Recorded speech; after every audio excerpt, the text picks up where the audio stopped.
নমস্কাৰ আজিৰ ভিডিঅ'ত আলোচনা কৰিম তোমালোকে HSLC 2026 ৰ কাৰণে কেনেদৰে প্ৰিপাৰেচন কৰিলে সফল হ'ব পাৰিবা প্ৰথম কথাটো হ'ল সেলফ মোটিভেশন তোমালোকে নিজকে মোটিভেট কৰি ল'ব লাগিব যে তোমালোকে ভাল ৰিজাল্ট কৰিব লাগিব আৰু পেৰেন্টস অৰ্থাৎ মা-দেউতাক হ্যাপি কৰিব লাগিব তোমালোকে মনত ৰাখিব লাগিব যে যত্ন কৰিলে ৰত্ন পায় অৰ্থাৎ তোমালোকে কষ্ট যদি কৰা তেন্তে বহুত ভাল ৰিজাল্ট এটা কৰি সমাজত আগস্থান লাভ কৰিবলৈ সক্ষম হ'বা তোমালোকে প্ৰথমে অলপ-অলপকৈ আৰম্ভ কৰিবা একেদিনাই গোটেই কিতাপখন পঢ়ি শেষ কৰিম বুলি নাভাবিবা কাৰণ একেদিনাই যদি তোমালোকে বহুত পঢ়িব যোৱা তেতিয়াহ'লে নেক্সট ডে তোমালোকৰ পঢ়িব মন নাযাব আৰু তোমালোকৰ একেবাৰে পঢ়াৰ পৰা মনটো আঁতৰি যাবগে এটা কথা মনত ৰাখিবা এটা চেপ্টাৰ কমপ্লিট কৰিছা মানে তোমালোকে এখোজ দুখোজকৈ আগবাঢ়ি গৈ আছা এতিয়া মই তোমালোকক 10টা স্টেপ দিম তোমালোকে ফলো কৰিবা আৰু তাৰ পৰা তোমালোকৰ বেনিফিট হৈছে নাই 1 উইকৰ পিছত তোমালোকে মোক কমেন্টত জনাবা সো নম্বৰ 1 ডেইলি ৰুটিন তোমালোকে এখন ডেইলি ৰুটিন বনোৱা আৰু এটা নিৰ্দিষ্ট সময় ভাগ কৰি প্ৰতিটো সাবজেক্টৰ বাবে স্লট ৰাখা লগতে সাবজেক্টবোৰ অলপ-অলপকৈ পঢ়ি যোৱা নম্বৰ 2 টেক্সট বুক ষ্টাডি তোমালোকে নিজৰ পাঠ্যপুথিখন অৰ্থাৎ টেক্সট বুকখন গুৰুত্ব দি পঢ়া কিয়নো এমসিকিউৰ পাঠ্যপুথিৰ ভিতৰুৱা অংশৰ পৰা সদায় দেখা যায় তোমালোকে যদি টেক্সট বুক পঢ়িবলৈ ষ্টাৰ্ট কৰা তেতিয়াহ'লে তোমালোকৰ কনসেপ্টবোৰ ক্ৰিস্টাল ক্লিয়াৰ হৈ থাকিব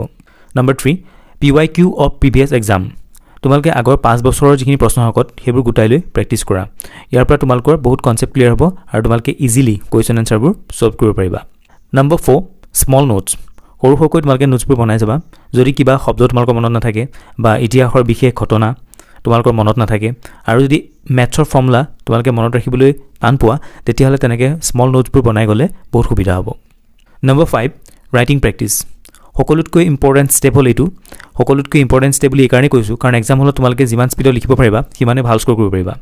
ইয়াত মগজু আৰু হাতৰ দুইটাৰে কোঅৰ্ডিনেচন লাগে সেই তোমালোকে যদি প্ৰেক্টিস কৰি থাকা তেতিয়াহ'লে এক্সাম হলত খুব স্পিডত লিখি পেলাই ভাল স্কোৰ কৰিব পাৰিবা নম্বৰ 6 উইকলি ৰিভিজন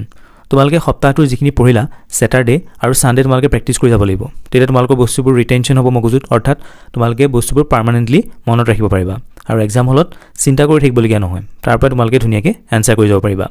নম্বৰ 7 মক টেষ্ট তোমালোকে পৰীক্ষাত ভাল ফল পাব হলে সেই একে ধৰণৰ পৰিবেশ এটা সৃষ্টি কৰি 3 ঘণ্টা বহি মক টেষ্ট অৱতীৰ্ণ হ'ব লাগিব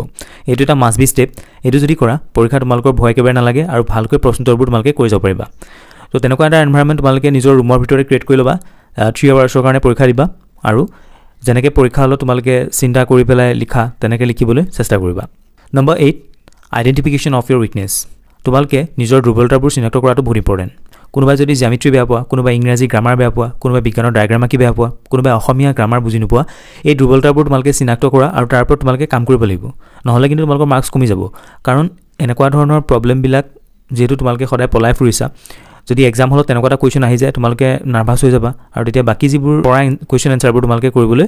মানে প্ৰবলেম পাবা বা পাহৰি যাবা সেই কাৰণে এতিয়া এই প্ৰবলেমবোৰ ঠিক কৰি ল'ব লাগিব নম্বৰ 9 হেলথ ইজ ৱেলথ এটো মনত ৰাখিবা যদি তোমাৰ স্বাস্থ্য ভালে নাথাকে তুমি বহুত প্ৰিপাৰেচন কৰিও ভাল ৰিজাল্ট নাপাবও পাৰা সেই সদায় এক্সাৰসাইজ কৰিবা খোজ কাঢ়িবা দৌৰিবা আৰু যোগা কৰিবা লগতে মেডিটেশন কৰিবা এইবোৰ যদি কৰি থাকা তেতিয়াহ'লে তোমালোক মেন্টালি আৰু ফিজিক্যালি ফিট হৈ থাকিবা তেতিয়া যিবোৰ বস্তু তোমালোকে পঢ়িবা সেইবোৰ ধুনীয়াকৈ তোমালোকৰ মনত থাকি যাব নম্বৰ 10 পজিটিভ মাইন্ডসেট তোমালোকে ভয় নাখাবা আত্মবিশ্বাস ৰাখিবা সদায় মই পাৰিমেই মই পাৰিবই লাগিব বুলি নিজক কবা তেতিয়া তোমালোকৰ মনৰ পৰা ভয় ভাৱটো একেবাৰে আঁতৰি যাব আৰু তোমালোকে ফোকাস কৰি পঢ়ি যাব পাৰিবা এই গুটেই 10টা স্টেপ তোমালোকে যদি এসপ্তাহৰ কাৰণে ফলো কৰা তেতিয়ালে মই ভাবো তোমালোকৰ যিবোৰ হেবিট আছে সেই হেবিটবোৰ চেঞ্জ হ'ব আৰু তোমালোকে এটা ফুল স্পিডত HSLC 2026 ৰ কাৰণে প্ৰিপাৰেচন কৰি যাব পাৰিবা যদি তোমালোকে এই 10টা স্টেপ ফলো কৰাৰ পিছত চেঞ্জবোৰ দেখা তেতিয়াহলে মোক আহি কমেন্টত জনাবা যদি তোমালোকে ভিডিওটো হেল্পফুল বুলি ভাবিছা কমেন্টত আই ক্যান ডু ইট বুলি লিখা আৰু নিজৰ ফ্ৰেণ্ডক ভিডিওটো শেয়াৰ কৰিবা আৰু নতুন এনেকুৱা ধৰণৰ ভিডিও পাবৰ কাৰণে চেনেলটো সাবস্ক্ৰাইব কৰিবা